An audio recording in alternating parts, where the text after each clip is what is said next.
It is not until you get 3 to 4 layers of ashoke before you can tie a beautiful head wrap. So I'll be using just one layer to create a simple one, and you're going to join me till the end. So we are going to start with one edge like this. We'll be picking it up like we're making pleats bit by bit.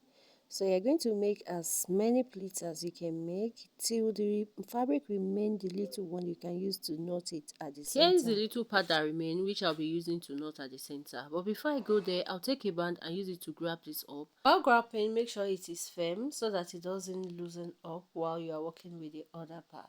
So I'm going to place on my head like this, and it is time for me to give it a knot at the center. So I will gently arrange it and take that one, round it like 2 or thrice depending on the material that you have left. Just make sure it is firm. Here is the excess which I'll be securing down with a pin. So after pinning down this part with a pin, I'm going to use my hand to adjust the angles. I'll direct them down. Then I'll need another extra 2 pins for pinning the edges down. So if I'm able to do that successfully, it is now time for me to go to the back and clear up the excess there. You see this excess? I'll just press it down, pick another pin, that makes 4 pins, and secure, and the final outlook will be like this. So guys, I'll be stopping here for today. What do you think about this head wrap?